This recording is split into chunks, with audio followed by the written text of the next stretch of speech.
Dasar tukang kebun miskin, jangan sok pintar di depan aku. Kau pikir, dengan wajah pas-pasan dan pakaian kotor itu, kau bisa mengubah hidupku? Suara keras itu menggema di halaman rumah besar milik Karina. Wanita kaya dan sombong yang selalu merasa di atas segalanya. Baginya, Rian pemuda sederhana yang menggantikan ibunya sebagai tukang kebun. Hanyalah orang kecil yang pantas diperintah, bukan diajak bicara. Kerjamu cuma nyiram bunga, bukan ngurusin bisnis orang kaya sepertiku, katanya dengan nada tajam, sambil melirik penuh ejekan. Semua pegawai ikut tertawa. Bagi mereka, Rian hanyalah bayangan rendah. Seseorang yang tak pantas mengangkat kepala. Tapi siapa sangka, justru dari tangan kotor yang tiap hari memegang tanah itulah, keajaiban mulai tumbuh. Dari pemuda yang mereka hina, lahirlah perubahan yang tak pernah mereka duga. Suara langkah kaki. Rian terdengar pelan menyusuri jalan berbatu menuju rumah besar di ujung kota itu. Udara pagi masih dingin, kabut tipis menyelimuti pepohonan di sekitarnya. Di tangan Rian tergenggam tas lusuh, berisi pakaian kerja dan sepasang sarung tangan tua milik ibunya. Hari itu, ia datang bukan sebagai tamu, tapi sebagai tukang kebun pengganti. Ibunya, Bulastri, sudah bertahun-tahun bekerja di rumah keluarga Nona Karina. Seorang wanita kaya pemilik butik dan brand fashion ternama. Namun beberapa hari terakhir, Bulastri jatuh sakit karena kelelahan. Tak ingin kehilangan pekerjaan, Rian bertekad menggantikannya sementara waktu. Saat tiba di halaman rumah besar itu, pintu pagar terbuka. Seorang satpam menatapnya dari ujung kepala sampai kaki dengan tatapan mencurigakan. "Siapa kamu?" tanyanya dengan nada dingin. "Saya Rian,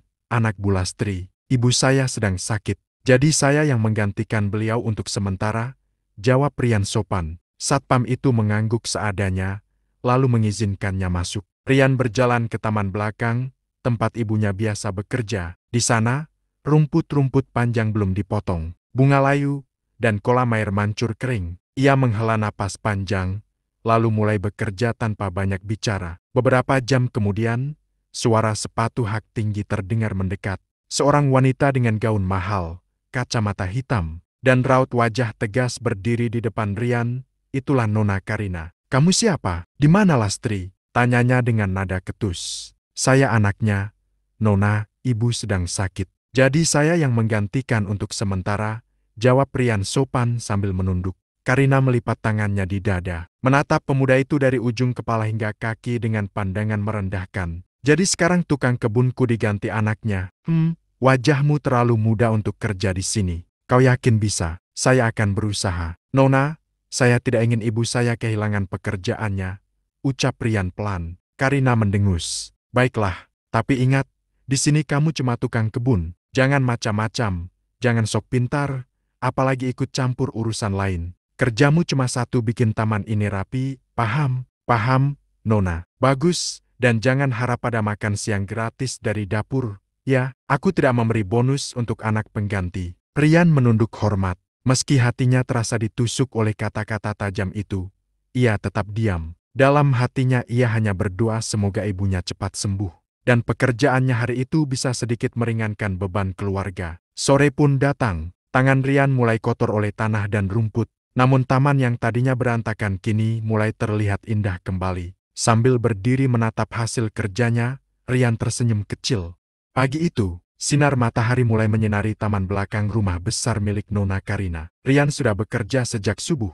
Tangannya kotor oleh tanah, bajunya basah oleh keringat, namun wajahnya tetap tenang. Ia terbiasa bekerja keras, tanpa perlu banyak bicara. Namun, ketenangan itu mulai terusik ketika beberapa pegawai rumah datang. Dua wanita muda berpakaian rapi, Sinta, asisten pribadi Karina, dan Rosa, staf butik, berdiri di dekat pagar taman sambil berbisik-bisik. "Lihat deh, itu anaknya Bulastri ya? Kok kayaknya masih ingusan begitu?" "Iya, padahal tempat ini butuh tukang kebun profesional, bukan anak kampung. Tapi katanya sih cuma sementara." "Ya syukurlah, soalnya aku geli lihat tangannya kotor begitu." Keduanya tertawa kecil sambil menatap Rian dengan pandangan meremehkan. Rian mendengar semuanya, tapi hanya diam. Ia memilih fokus pada rumput yang sedang dipangkasnya. Namun, suara langkah sepatu hak tinggi kembali terdengar dari arah belakang. Nona Karina muncul dengan wajah dingin dan ekspresi angkuh seperti biasa. "Rian," panggilnya tegas. Rian langsung berdiri dan menunduk sopan. "Iya, Nona, aku dengar kamu mulai kerja pagi sekali. Itu bagus. Tapi,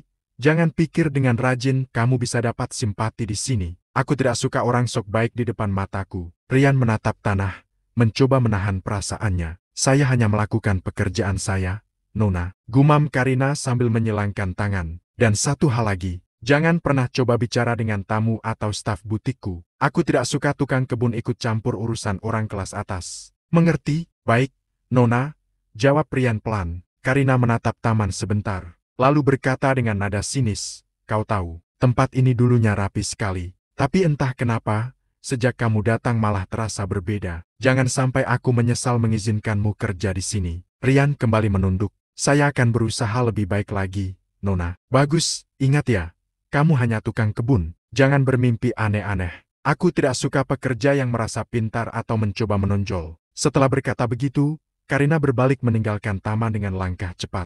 Sinta dan Rosa menatap Rian sambil tersenyum sinis. Kasihan, baru sehari kerja sudah kena marah, bisik Sinta sambil menahan tawa. Rian hanya menghela napas, lalu kembali ke pekerjaannya. Ia tahu, tidak ada gunanya menjawab hinaan. Namun di dalam hatinya, ada sesuatu yang tumbuh pelan-pelan rasa ingin membuktikan, bukan untuk membalas, tapi agar mereka tahu bahwa tukang kebun pun bisa. Berarti lebih dari yang mereka pikirkan. Sore itu, ketika Karina lewat lagi di taman dengan wajah lelah, Rian sempat melihat sesuatu yang belum pernah ia lihat sebelumnya. Mata Karina tampak gusar, seperti menyimpan kegelisahan besar. Ia belum tahu bahwa wanita itu sedang menghadapi masalah berat. Bisnis butiknya diambang kebangkrutan. Beberapa hari berlalu sejak Rian mulai bekerja di rumah itu. Setiap pagi ia datang lebih awal, menyapu dedaunan, memangkas bunga, dan menata taman dengan hati-hati. Dari luar, rumah besar milik Nona Karina masih tampak megah dan berkelas. Namun di balik kemewahan itu, ada badai yang mulai mengguncang. Suatu pagi, dari balik jendela ruang tamu, Rian mendengar suara tinggi dari dalam rumah. Ia tak bermaksud menguping, tapi suara itu terlalu keras untuk diabaikan. Penjualan turun lagi, teriak suara Karina, terdengar marah. Iya, Nona. Pelanggan mulai beralih ke butik online lain.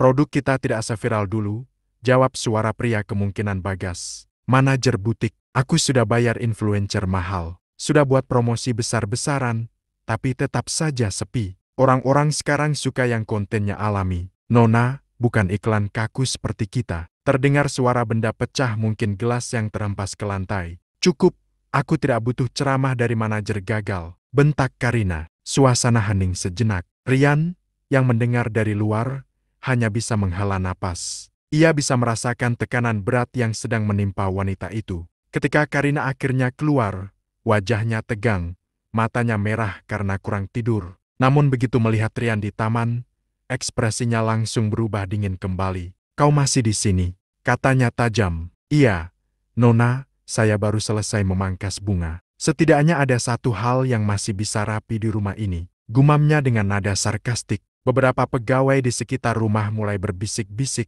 Ada yang mengatakan butik Karina akan tutup, ada juga yang bilang utangnya menumpuk, tapi tidak ada yang berani menanyakan langsung. Semua hanya menunggu dan takut. Sore harinya, Rian sedang menyiram bunga ketika Karina duduk di kursi taman dengan wajah muram. Ia menatap layar ponselnya, melihat angka penjualan yang terus menurun. Angin sore berembus pelan, membawa keheningan yang panjang. Tanpa sadar, Rian berkata pelan, "Kalau boleh saya bicara, Nona." Karina langsung menoleh, wajahnya penuh amarah.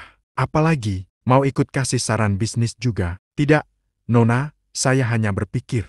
Mungkin bisnis Nona perlu cara baru untuk dikenal orang lagi. Lewat media sosial, misalnya. Sekarang apapun bisa viral kalau tahu caranya." Karina tertawa sinis, tawa yang penuh ejekan. "Media sosial? Kau pikir aku belum coba? Dasar tukang kebun. Urus saja tanamanmu.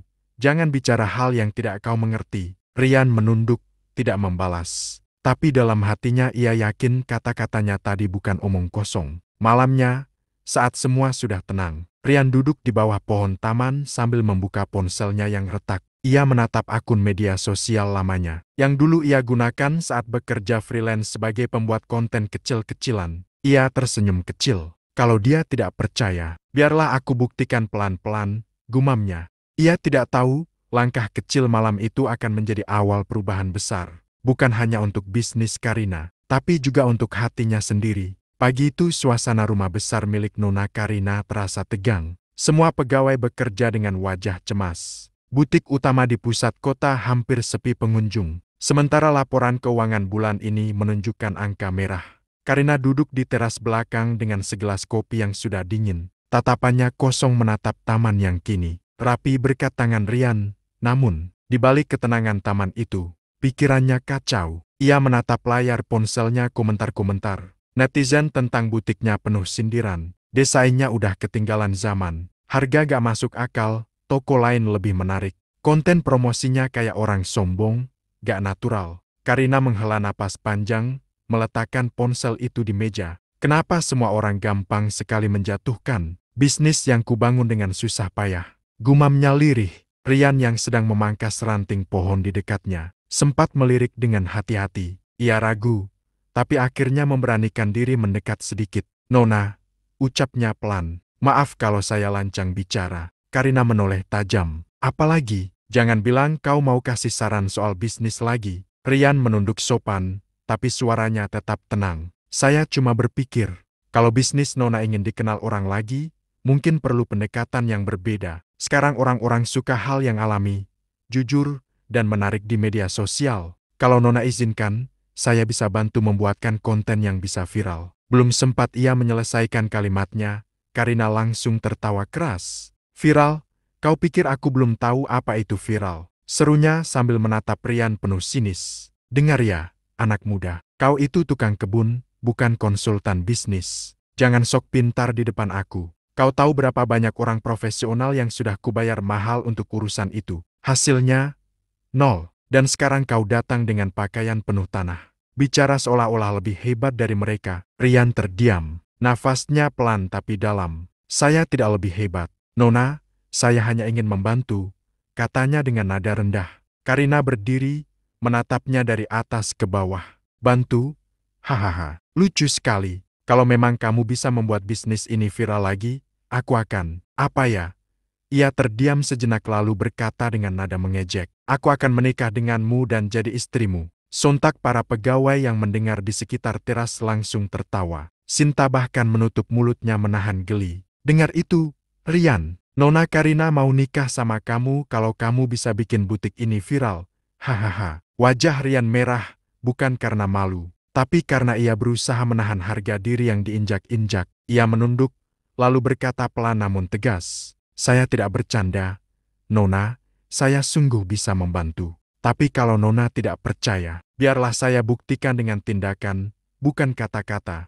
Karina mendengus. Silakan saja, aku ingin lihat sejauh mana tukang kebun sepertimu bisa menyelamatkan bisnis sekelas butikku. Rian hanya mengangguk pelan, tanpa banyak bicara lagi, ia berjalan kembali ke taman. Namun dalam hatinya, kalimat Karina tadi bergema kuat, tantangan yang tidak akan ia biarkan berlalu begitu saja. Malamnya, di kamarnya yang sederhana, Rian membuka laptop tua peninggalan kuliah. Ia mulai menulis konsep konten sederhana. Butik mewah tapi kehilangan sentuhan hati manusia. Bagaimana jika kebun bunga menjadi latar kisahnya? Ia tersenyum kecil, lalu berbisik pada dirinya sendiri. Baik, Nona Karina, mulai besok, biar seluruh kota tahu. Tukang kebun pun bisa membuat dunia berbicara. Hari berikutnya, suasana rumah besar itu lebih ramai dari biasanya. Para pegawai sibuk mempersiapkan acara kecil di halaman belakang. Tempat Nona Karina akan memamerkan koleksi busana barunya kepada beberapa pelanggan lama dan investor. Tapi semua orang tahu, acara itu hanyalah usaha terakhir untuk menyelamatkan bisnis yang hampir runtuh. Rian tetap di taman, merapikan bunga dan menata meja tanaman. Namun matanya memperhatikan dengan seksama bagaimana para staf sibuk menyiapkan dekorasi, lighting, dan backdrop foto yang terkesan kaku dan tidak menarik. Ia bergumam pelan, semuanya tampak mahal, tapi tidak punya jiwa. Tiba-tiba, suara ketus terdengar di belakangnya. Kau lagi ngomong apa, tukang kebun? Suara itu milik Sinta, asisten pribadi Karina. Rian menoleh sopan. Ah, tidak, Mbak, saya cuma berpikir mungkin acara ini bisa lebih menarik kalau dikemas alami. Lebih dekat dengan penonton. Sudah, cukup. Jangan ikut campur urusan orang yang levelnya jauh di atasmu. Potong. Sinta dengan nada mengejek. Kamu itu cuma tukang siram bunga. Tugasmu bikin taman wangi, bukan bikin ide bisnis. Tawa sinis terdengar dari beberapa pegawai lain. Rian terdiam, memilih kembali bekerja. Tapi dalam hatinya, ia tahu ide yang ia punya bisa membuat acara itu viral jika dijalankan dengan benar. Siang harinya, Karina datang dengan pakaian elegan, rambut tersisir rapi, dan senyum pura-pura di wajahnya. Tapi di balik senyum itu, Rian bisa melihat kekhawatiran yang dalam. Ia masih sempat menatap Rian sekilas sambil berucap dingin. "Jangan ganggu jalannya acara. Aku tak mau tukang kebun masuk ke frame kamera. Mengerti?" "Baik, Nona," jawab Rian tenang. Namun saat acara dimulai, tak satu pun tamu terlihat antusias. Beberapa bahkan tampak bosan, sibuk memainkan ponsel mereka. Konten live yang disiarkan di media sosial butik itu hanya ditonton segelintir orang. Komentar pun datang dengan nada mengejek. "Acara mewah tapi membosankan. Nona Karina masih hidup di zaman lama. Siapa yang mau beli baju mahal kayak gitu?" Karina menggigit bibirnya, wajahnya memerah menahan malu. Ia mematikan live itu dengan kesal. Kenapa tidak ada yang tertarik? Semua ini sudah sempurna. Di saat semua pegawai diam ketakutan, Rian maju perlahan. Karina menatapnya dengan sinis. "Oh, tukang kebun ini masih belum menyerah rupanya. Saya tidak bermaksud lancang, tapi kalau Nona izinkan, saya akan buat satu video dari taman ini, hanya butuh 1 menit saja." Karina menatapnya lama, lalu tertawa keras. "Hahaha, baiklah, kalau itu bisa membuatmu berhenti bicara. Silakan, aku kasih waktu 1 menit, tapi ingat kata-kataku kemarin. Kalau kamu bisa membuat butik ini viral, aku akan menikah denganmu dan jadi istrimu." Pegawai lain langsung tertawa terbahak-bahak. Dengar itu, tukang kebun mau nikahi bosnya. "Hahaha, hati-hati, nanti benar-benar viral." Tapi karena ditertawakan orang, Rian tidak membalas. Ia hanya menunduk dan mulai bekerja. Dengan ponsel sederhana miliknya, ia merekam video pendek memperlihatkan taman bunga yang indah, gaun buatan butik itu yang dipajang di antara kelopak mawar, dan pesan singkat yang ia ucapkan dengan suara tenang. Kecantikan sejati bukan hanya dari harga, tapi dari hati yang membuatnya. Butik Nona Karina tempat keindahan tumbuh alami seperti bunga. Ia mengunggah video itu ke akun media sosial lamanya dan menandai akun butik tersebut. Dalam waktu 1 jam, video itu mulai mendapat komentar positif. 2 jam kemudian, jumlah penontonnya melonjak tajam. "Konsepnya alami banget. Baru tahu butik ini punya sisi seindah ini. Tolong tag siapa pembuat videonya. Ini keren." Malamnya, video itu viral. Ribuan orang membagikannya. Nama butik Karina kembali ramai dibicarakan di media sosial. Ketika Karina melihatnya, wajahnya pucat. Ia menatap Rian yang sedang menyapu taman dengan wajah tenang. "Jadi, itu semua kamu yang buat?" tanyanya tak percaya. Rian menoleh sebentar, tersenyum kecil. "Maaf Nona, saya hanya mencoba membantu seperti yang saya bilang." Karina terdiam, kata-kata "kalau kamu bisa, aku akan jadi istrimu" tiba-tiba berputar kembali di kepalanya. Kalimat yang dulu ia lontarkan sambil menertawakan, kini terasa seperti tamparan keras dari kenyataan. Keesokan harinya, dunia maya masih ramai membicarakan video singkat yang dibuat oleh Rian. Tagar, butik Karina, pesona alami, dan tukang kebun kreatif trending di berbagai platform. Video berdurasi 1 menit itu sudah ditonton lebih dari 3 juta kali. Dalam waktu kurang dari 24 jam. Komentar positif terus berdatangan. Konsepnya sederhana tapi menenangkan banget. Akhirnya ada butik yang promosinya gak lebay. Siapapun yang bikin video ini, dia punya rasa seni luar biasa. Sementara itu, di rumah besar milik Karina, semua pegawai tampak bingung dan heran. Sinta yang biasanya cerewet kini terdiam, menatap layar ponselnya dengan wajah terkejut. "Gak mungkin, ini benar-benar viral," gumamnya. Karina turun dari tangga dengan pakaian santai. Rambutnya masih tergerai. Ia menatap para pegawainya yang berkumpul di ruang tamu. "Ada apa ini? Kenapa semua lihat ponsel seperti orang kerasukan?" tanyanya sinis. Sinta menatap Karina dengan ragu.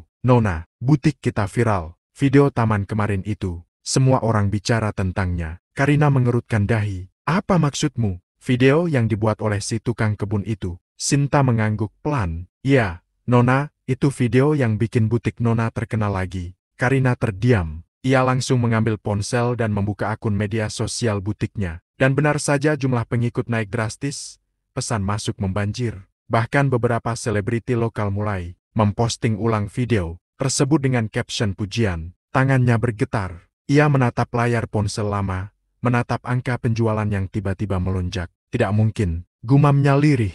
Sore harinya, Rian masih bekerja di taman seperti biasa, seolah tidak terjadi apa-apa. Saat Karina berjalan menghampiri, semua pegawai otomatis menyingkir, memberi jalan. Wajah Karina kali ini bukan lagi penuh amarah, tapi kebingungan yang dalam. "Kau," katanya perlahan. "Kau yang membuat video itu?" Rian menatapnya dengan tenang. "Iya, Nona, saya cuma mencoba mengubah sudut pandang orang tentang butik. Nona, saya ingin mereka melihat keindahan di balik kesederhanaan." Karina menatapnya lama, seolah tidak percaya bahwa pemuda dengan pakaian kotor dan tangan berlumur tanah itu bisa melakukan sesuatu yang tidak sanggup dilakukan oleh tim profesionalnya. "Bagaimana kau tahu harus berkata seperti itu di video? Bagaimana kau tahu orang akan tertarik?" Rian tersenyum kecil. "Dulu saya pernah bekerja di bidang digital marketing, Nona, tapi karena perusahaan tempat saya kerja tutup, saya bantu ibu jadi tukang kebun." Semua pegawai yang mendengar itu saling pandang. Mereka baru tahu bahwa tukang kebun yang mereka hina ternyata punya kemampuan yang luar biasa. Sinta menelan ludah,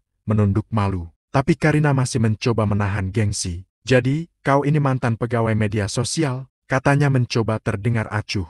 "Ya, Nona, tapi saya hanya melakukan apa yang saya tahu," jawab Rian sederhana. Karina menatap taman yang kini penuh bunga dan angin sore yang menenangkan. "Menarik," gumamnya. "Kau tahu, aku sempat berpikir video itu hanya keberuntungan semata. Tapi kalau benar kau bisa mempertahankan efek viral ini, aku akan..." Ia berhenti di tengah kalimatnya, lalu tersenyum miring. "Mungkin aku harus menepati omonganku kemarin." Rian menunduk sopan, tapi dalam hatinya ia tahu, bukan pernikahan yang ia kejar, melainkan harga diri, dan bukti bahwa kebaikan tidak butuh status sosial tinggi untuk bersinar. Malam itu, Rian duduk di teras kecil sambil melihat ponselnya. Notifikasi terus berdatangan, akun butiknya penuh komentar positif, dan pesanan masuk dari berbagai kota. Ia tersenyum, namun jauh di dalam hatinya, ada rasa haru bercampur getir. Semua ini dimulai dari hinaan, tapi kini dunia mulai melihat siapa dirinya sebenarnya. Dan di balik jendela lantai 2,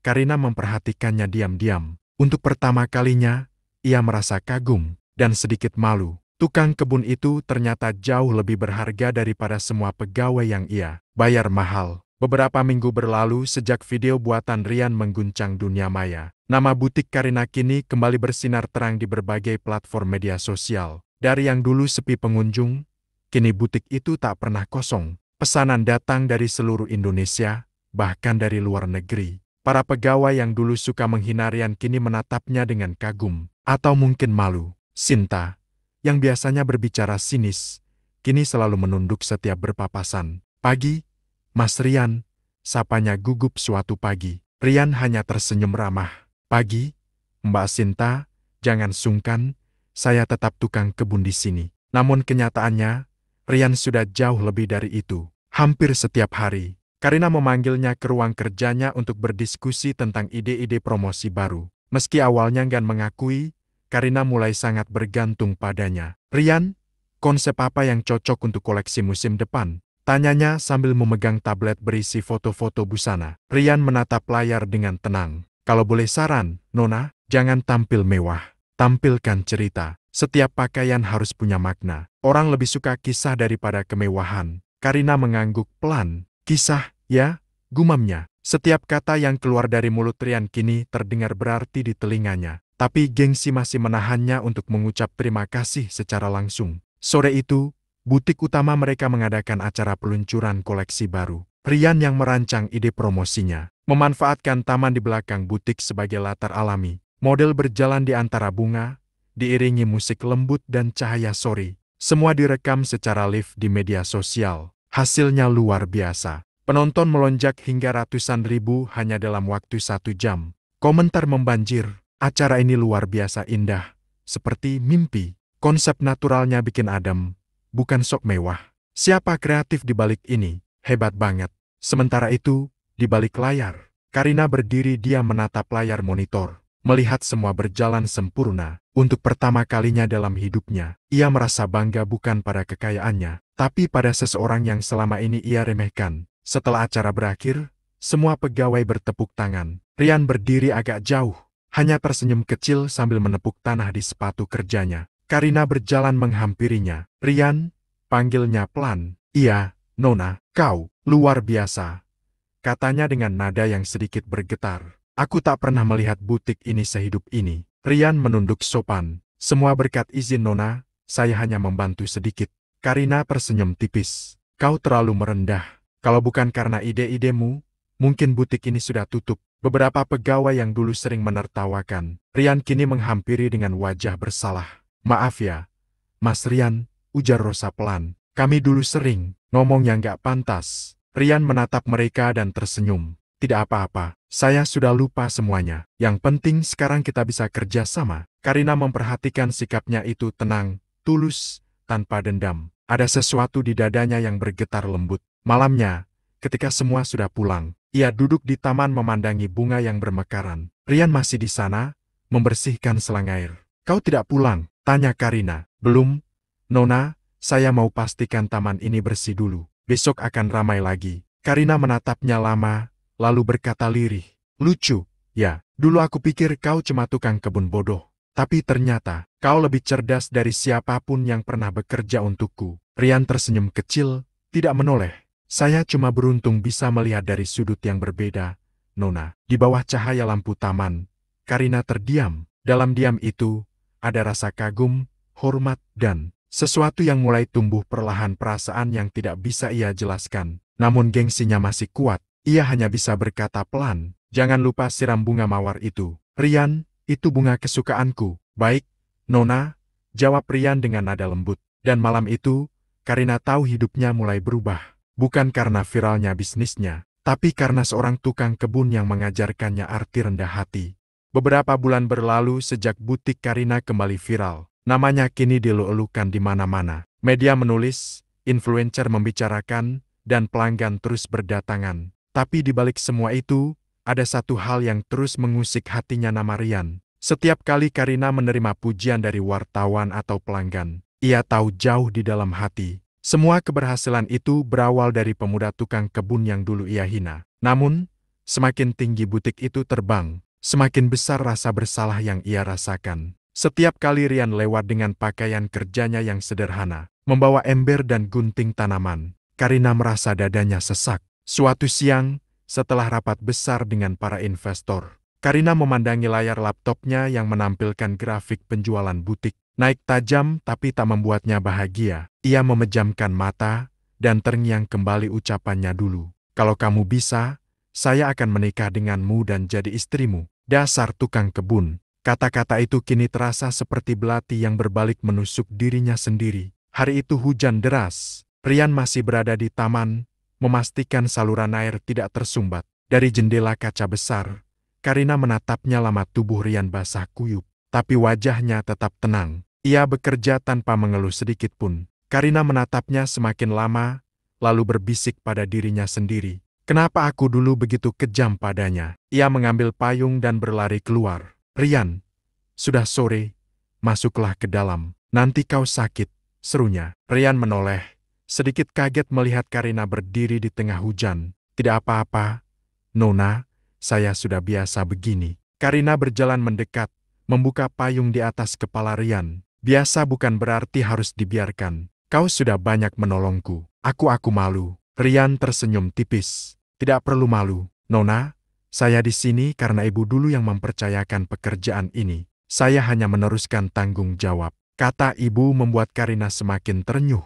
Ia tahu, Rian menggantikan ibunya yang dulu menjadi tukang kebun di rumah itu. Wanita tua yang sederhana dan baik hati. Rian, suaranya bergetar. Aku ingin minta maaf. Maaf untuk apa, Nona? Untuk semua kata-kata kasarku dulu. Untuk saat aku meremehkanmu, menertawakanmu. Aku tak seharusnya begitu. Rian menatapnya lembut. Tidak perlu, Nona, semua sudah berlalu. Saya tidak pernah menyimpan dendam. Namun justru ketulusan itu membuat Karina menangis. Air matanya bercampur dengan air hujan. Kenapa kau begitu baik padaku, Rian, setelah semua yang kulakukan padamu? Karena saya tahu, setiap orang punya sisi baik. Mungkin waktu itu Nona hanya sedang tertekan oleh keadaan. Saya tidak menilai dari satu masa lalu. Karina tak sanggup berkata apa-apa lagi. Ia hanya berdiri diam, menatap lelaki sederhana di hadapannya, yang dulu ia panggil tukang kebun dengan hinaan. Tapi kini ia lihat sebagai seseorang yang jauh lebih berharga dari semua pria kaya yang pernah dekat dengannya.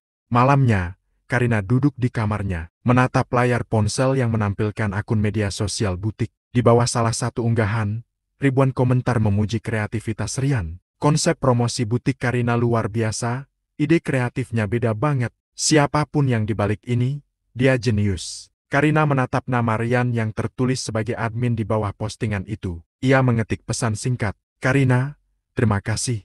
Rian, kalau tanpa kamu, aku mungkin sudah kehilangan semuanya." "Rian, sama-sama. Nona, saya cuma menjalankan yang saya bisa." "Karina, boleh aku bertemu besok pagi? Ada hal penting yang ingin aku bicarakan." "Rian, baik, Nona." Karina menatap layar lama. Ia tahu, saat esok tiba, ia akan mengungkapkan semua, bukan hanya rasa terima kasih, tapi juga penyesalan yang selama ini membebani hatinya. Di luar jendela, hujan berhenti. Taman terlihat bersih dan segar. Bunga mawar mekar dengan indah di bawah lampu taman. Karina menatapnya dan tersenyum pelan. "Mawar itu, dia yang menanamnya," bisiknya lirih. "Dan sepertinya, hatiku pun mulai tumbuh bersamanya." Pagi itu langit cerah setelah semalam hujan turun lama. Udara segar menyelimuti taman di belakang rumah besar itu. Burung-burung berkicau lembut, dan sinar matahari menembus dedaunan yang masih basah. Rian datang lebih awal dari biasanya, membawa ember kecil dan gunting tanaman. Ia menunduk, memotong ranting bunga mawar yang mulai layu. Tiba-tiba terdengar langkah pelan di belakangnya. Saat ia menoleh, Karina sudah berdiri di sana mengenakan gaun sederhana berwarna krem. Bukan pakaian mewah seperti biasanya. Wajahnya terlihat lembut, tapi matanya sembab, seolah tak tidur semalaman. "Selamat pagi, Nona," sapa Rian sopan. "Rian," Karina menatapnya dengan tatapan dalam. "Kau punya waktu sebentar? Aku ingin bicara." Rian meletakkan alatnya. "Tentu, Nona, ada apa?" Karina menarik napas panjang. "Rian, selama ini, aku hidup dikelilingi oleh orang-orang yang memujaku karena harta. Mereka menyanjungku saat aku sukses, dan meninggalkanku saat aku jatuh. Tapi kau, sejak awal, kau tetap sama. Kau tak pernah mengharapkan apapun." Rian hanya diam, menunggu. "Aku pernah menghinamu," lanjut Karina lirih. "Aku bilang kau cuma tukang kebun. Aku meremehkanmu. Aku bahkan berjanji akan menikahimu kalau kau bisa membuat bisnisku bangkit. Tapi semua itu aku ucapkan dengan ejekan dan sombong." Ia menatap Rian, air mata mulai mengalir di pipinya. "Tapi ternyata, kau memang melakukannya. Rian, kau menyelamatkan bisnis ini. Kau menyelamatkan aku." Rian menunduk. "Saya hanya melakukan apa yang bisa. Nona, tidak perlu berterima kasih sebesar itu." "Tidak, Rian," potong Karina dengan suara bergetar. Aku harus minta maaf untuk semuanya. Kata-kataku dulu salah. Aku malu pada diriku sendiri." Rian menatapnya pelan. "Saya sudah memaafkan Nona sejak lama." Hening, angin bertiup lembut, membawa aroma mawar yang baru disiram. Karina menatap wajah Rian yang tenang, lalu tersenyum getir. "Kau tahu, Rian, saat pertama kali aku melihatmu menggantikan ibumu di sini, aku merasa jijik. Aku pikir, bagaimana mungkin anak tukang kebun bisa punya arti di hidupku. Tapi sekarang, justru kau yang membuatku merasa hidup kembali." Rian menatapnya dengan tatapan lembut. "Hidup bukan tentang siapa yang lebih tinggi, Nona. Kadang Tuhan membalikan keadaan supaya kita belajar arti rendah hati." Karina menatap matanya, air matanya jatuh lagi. "Dan aku sudah belajar, Rian, belajar dari seseorang yang dulu kuanggap tak punya apa-apa, tapi ternyata memiliki segalanya yang aku butuhkan. Ketulusan, kejujuran, dan hati yang bersih." Ia melangkah mendekat. "Rian," suaranya pelan tapi tegas, "dulu aku berkata, kalau kau bisa menyelamatkan bisnisku, aku akan menikah denganmu. Saat itu aku bicara dengan nada menghina. Tapi sekarang, aku ingin mengatakannya dengan sepenuh hati." Rian terdiam, matanya membulat. "Rian, maukah kau menjadi pendampingku? Bukan karena hutang budi, tapi karena aku benar-benar mengagumimu." Angin berhenti sejenak, seolah alam pun ikut menahan napas. Rian menatap Karina lama, lalu menunduk dengan senyum tipis. "Nona, saya tidak pantas mendampingi orang seperti Anda. Saya hanya tukang kebun. Tukang kebun yang menyelamatkan hidupku," balas Karina lembut. "Kau bukan siapa-siapa di mata dunia, tapi kau segalanya di mataku." Air mata Karina jatuh tanpa bisa ditahan. Rian menatapnya dengan hangat, lalu berkata pelan, "Kalau begitu, izinkan saya tetap di sisi Nona, bukan sebagai tukang kebun." bukan sebagai siapapun, tapi sebagai seseorang yang ingin menjaga bunga di hati Anda, agar tidak layu lagi. Karina tersenyum di antara air matanya. Ia mengangguk, lalu tanpa berkata apa-apa lagi, memeluk Rian perlahan di tengah taman yang menjadi saksi awal dari semua penghinaan, kerja keras, dan perubahan. Beberapa bulan kemudian, butik Karina berubah nama menjadi Rian dan Karina The Bloom Story. Di logo kecilnya, tergambar setangkai mawar merah simbol perjuangan mereka berdua, dan setiap kali ada pelanggan bertanya tentang makna logo itu, Karina hanya tersenyum dan berkata, itu kisah tentang seorang tukang kebun, yang menanam cinta di hati wanita yang sombong.